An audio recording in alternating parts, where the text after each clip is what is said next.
ശങ്കരൻ വിചാരിച്ചാലേ എന്തെങ്കിലും നടക്കൂ. നോക്കട്ടെ. സൈബർ ഏരിയയിൽ നിന്നെ ഞങ്ങൾ കാണിച്ചു തരാൻ നിനക്ക് പലതരം ഇടപാടുകൾ ഞങ്ങളുടെ പ്ലാൻ ഉണ്ടെന്നൊക്കെ പറഞ്ഞു.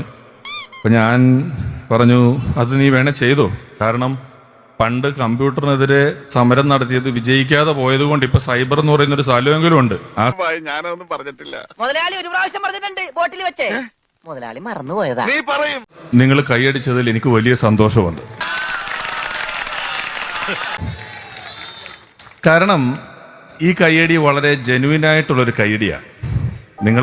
നിങ്ങളെല്ലാവരും ഇത് നടക്കുന്നത് അറിഞ്ഞും കേട്ടും സ്വന്തം ചെലവിലും വണ്ടിയിലും ബസ്സിലും ഒക്കെ കയറിയും തിരക്കിലും ഒക്കെ വന്ന് ഇവിടം വരെ ഇരിക്കുന്ന ആൾക്കാരാണ്. അല്ലാതെ വാട്സപ്പ് ഗ്രൂപ്പിലൂടെ പേടിപ്പിച്ചു കൊണ്ടുവന്ന ആൾക്കാരല്ല എന്നുള്ള ഉത്തമ ബോധ്യം എനിക്കുണ്ട്.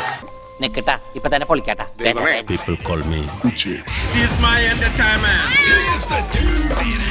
ഇപ്പൊ നിങ്ങൾ കൈയടിച്ചില്ലേലും കുഴപ്പമൊന്നുമില്ല, കാരണം നിങ്ങൾ രണ്ടുപേര് കൈയടിച്ചില്ല. അതുകൊണ്ട് നാളെ നിങ്ങൾക്ക് പണി തരണോ വേണ്ടയോ എന്ന് ഞങ്ങൾ ആരെങ്കിലും ഒന്ന് ആലോചിക്കട്ടെ എന്നൊന്നും ഈ വേദിയിലിരിക്കുന്ന ഒരാളും ആരോടും പറയാൻ പോകുന്നില്ല എന്നുള്ളൊരു ധൈര്യം ഇതിന് വലിയ കാര്യമായിട്ടുണ്ട്. ഒരു ചെറിയ മിന്നലെ പോയി പോയി പോയി പോയി. എൻ്റെ ഒരു കൂട്ടുകാരുണ്ടായിരുന്നു, അവൻ എന്നോട് വലിയ സ്നേഹമാണ്.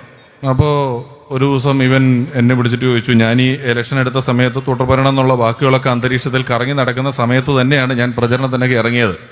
അപ്പൊ ഇവൻ എന്നോട് ചോദിച്ചു, എടാ നീ എന്താണ് ഓടിച്ചെന്ന് കോൺഗ്രസിൽ ചേർന്നത് നീ ചോദിച്ചു. ഞാൻ ചേർന്നതല്ല, ഞാൻ പണ്ടേ ഉണ്ട്. ഞാൻ കലാലയ കാലത്തൊക്കെ KSUവിന് വേണ്ടി കോളേജുകളിൽ മിമിക്രി കാണിക്കാൻ അതിനൊക്കെ വേണ്ടി പോയിട്ടുണ്ട്. കൊള്ളാം മോനെ, നിന്നെ ഞാൻ നിരുത്സാഹപ്പെടുത്തുന്നില്ല. അല്ല, എന്നാലും നീ ഇപ്പൊ ചെന്ന് പെട്ടെന്ന് ചേർന്ന് കൊടുക്കേണ്ട വല്ല കാര്യം ഉണ്ടായിരുന്നു? ഇങ്ങനൊരു കാര്യം നീ ചെയ്യേണ്ടുന്നതിന്റെ ആവശ്യകത എന്താണ് എന്നിവൻ ചോദിച്ചു.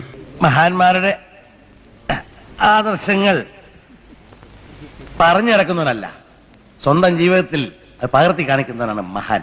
ഞാൻ പറഞ്ഞു, എടാ നോക്കൂ, ഇപ്പൊ എനിക്ക് മുമ്പ് പ്രസംഗിച്ചവരെല്ലാം പലതവണ ആവർത്തിച്ച പല കാര്യങ്ങൾ, സ്വാതന്ത്ര്യത്തിന് മുമ്പുള്ള കാര്യം, സ്വാതന്ത്ര്യത്തിന് ശേഷമുള്ളൊരു കാര്യം, ഇത്രയും വലിയ ലോക ചരിത്രത്തിൽ ഇത്രയധികം വോട്ടുകൾ 50-60 വർഷം കൊണ്ട് മേടിച്ച മറ്റൊരു പാർട്ടി ലോകത്തെവിടെയും തന്നെ ഇല്ല എന്നുള്ളത് ഉറപ്പാണ്.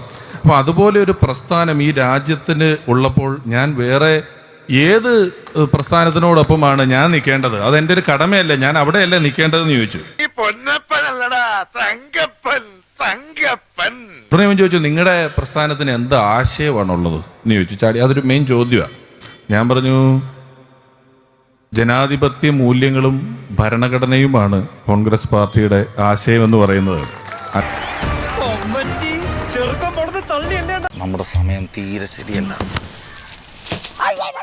അല്ലാതെ 100-150 വർഷം മുമ്പ് ഇന്ന് നമ്മൾ താമസിക്കുന്ന ഈ ലോകത്തെക്കുറിച്ച് ചിന്തിക്കാൻ പോലും പറ്റാത്ത കാലത്ത് ഒരാൾ എഴുതിയ ഒരൊറ്റ ബുക്കും കെട്ടിപ്പിടിച്ചുകൊണ്ടിരുന്നിട്ട് അതുപോലെ നാളെയാവും മറ്റന്നാളാവും അത് കഴിഞ്ഞാൽ ഒരു ദിവസം സ്വർഗം വരും എന്ന് പറഞ്ഞ് ഇരിക്കുന്ന എനിക്ക് പറ്റില്ല. അതുകൊണ്ടാണ് ഞാൻ ഉറപ്പായിട്ടും ഇതിലേക്കായതെന്ന് പറഞ്ഞു. ഇങ്ങനെയൊക്കെയാണ് എല്ലാ പണിയും പോണത്. ഞങ്ങളുടെ ഏതെങ്കിലും നേതാക്കൾ രാവിലെ ഉറങ്ങി എണീറ്റിട്ട് ഇത് രാത്രിയാന്ന് പറഞ്ഞാൽ ഞങ്ങൾ സമ്മതിക്കണം. അതാണ് കേഡറിന്റെ ഒരു പ്രധാന സിസ്റ്റം. അപ്പൊ ഞാൻ ചോദിച്ചേട്ടാ, ആരെങ്കിലുമൊക്കെ കുറച്ച് ധൈര്യമുള്ള ആൾക്കാർ പാർട്ടിയിൽ ഉണ്ടാവുമല്ലോ, ഇവര് തിരിച്ചു ചോദിക്കുമല്ലോ, ചേട്ടാ ഇതിപ്പം രാവിലെ അല്ലേ, ഇത് രാത്രി അല്ലല്ലോ, അങ്ങനെ ചോദിച്ചാൽ നിങ്ങൾ എന്ത് ചെയ്യും? പുള്ളിന് അങ്ങനെ ആരെങ്കിലും ചോദിച്ചാൽ പുള്ളിനെ അപ്പം തന്നെ നമ്മൾ വർഗ്ഗശത്രുവായിട്ട് പ്രഖ്യാപിക്കും. പിന്നെ വേറെ കുറെ പരിപാടികളുണ്ട്, അതൊക്കെ ഇപ്പം നിങ്ങൾ പറയുന്നില്ല, അത് വേറെ ഐറ്റമാണ് എന്നും പറഞ്ഞ് ഇവനിതിനെ വീണ്ടും വെച്ചു.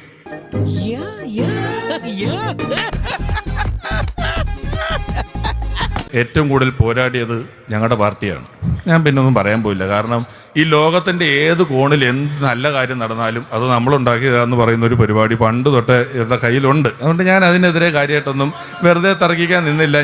നമ്മൾ കരുതിയ പോലെ ചില്ലറക്കാരനല്ലവൻ. ഞാനൊരു സ്റ്റേജിൽ കയറി തമാശ പറയാൻ തുടങ്ങി. എൻ്റെ ഒരു നല്ല തമാശ വരുന്നതിന് മുമ്പ് ആകാശത്തോടൊരു വിമാനം പറന്നുപോയി.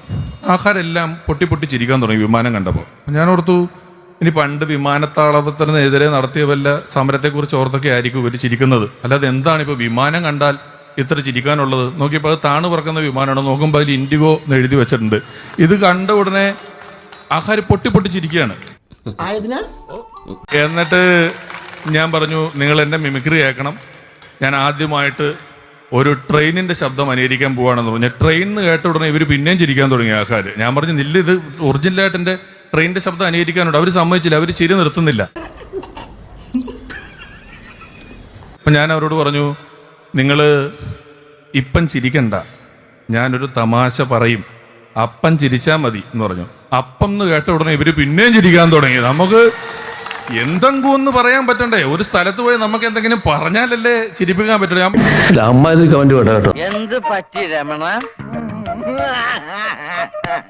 ഞാൻ അത്തരത്തിൽ ഞങ്ങളുടെ മേഖലയിൽ ടൈറ്റ് കോമ്പറ്റീഷൻ നടക്കുകയാണ്.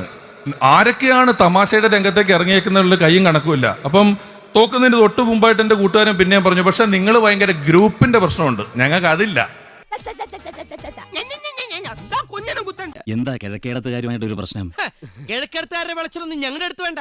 ഞാൻ ചോദിച്ചു, എന്താണ്? അല്ല, നിങ്ങൾക്ക് എ ഗ്രൂപ്പ് ഉണ്ട്, നിങ്ങൾക്ക് ഐ ഗ്രൂപ്പ് ഉണ്ട്, ഇവര് തമ്മി ഭയങ്കര പ്രശ്നങ്ങളാണ്. ഞാൻ പറഞ്ഞു, കുഴപ്പമില്ല, രണ്ടായാലും ഈ എയും ഐയും കൂടെ ചേർത്ത് വെച്ചുകൊണ്ട് ഒരു ക്യാമറ വെച്ചപ്പോൾ ഉണ്ടായത്ര പ്രശ്നമൊന്നുള്ളൂ. എയും ഐയും തമ്മിൽ ഇവിടെ ഇല്ല. ഈ ഒരു ഒറ്റ ഗ്രൂപ്പിലാണ് ഏറ്റവും കൂടുതൽ പ്രശ്നം ഉണ്ടായിരിക്കുന്നത്. അത്രയും പ്രശ്നമൊന്നും ഇവിടെ ഇല്ല എന്ന് ഞാൻ പറഞ്ഞ് മനസ്സിലാക്കി. എന്തു പറ്റി? ധൈര്യം ചോർന്നു പോയോ? ഏയ് വല്ലതും ചോർന്നു പോയാൽ തടയാനൊന്നും ഇട്ടിട്ടില്ല എന്ന് പറയായിരുന്നു.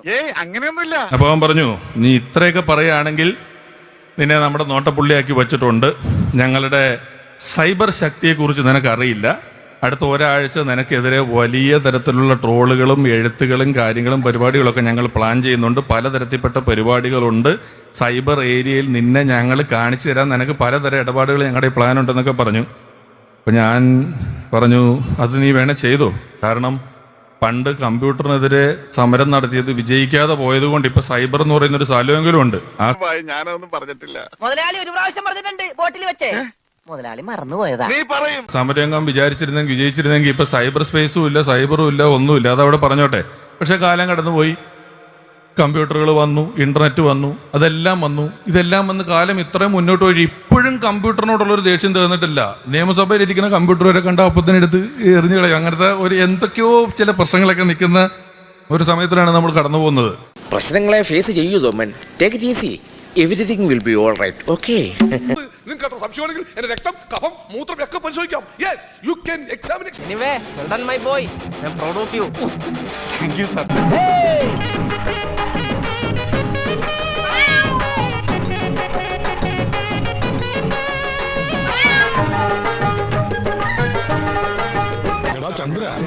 ഒന്ന് സബ്സ്ക്രൈബ് ചെയ്തിട്ട് പോടാ.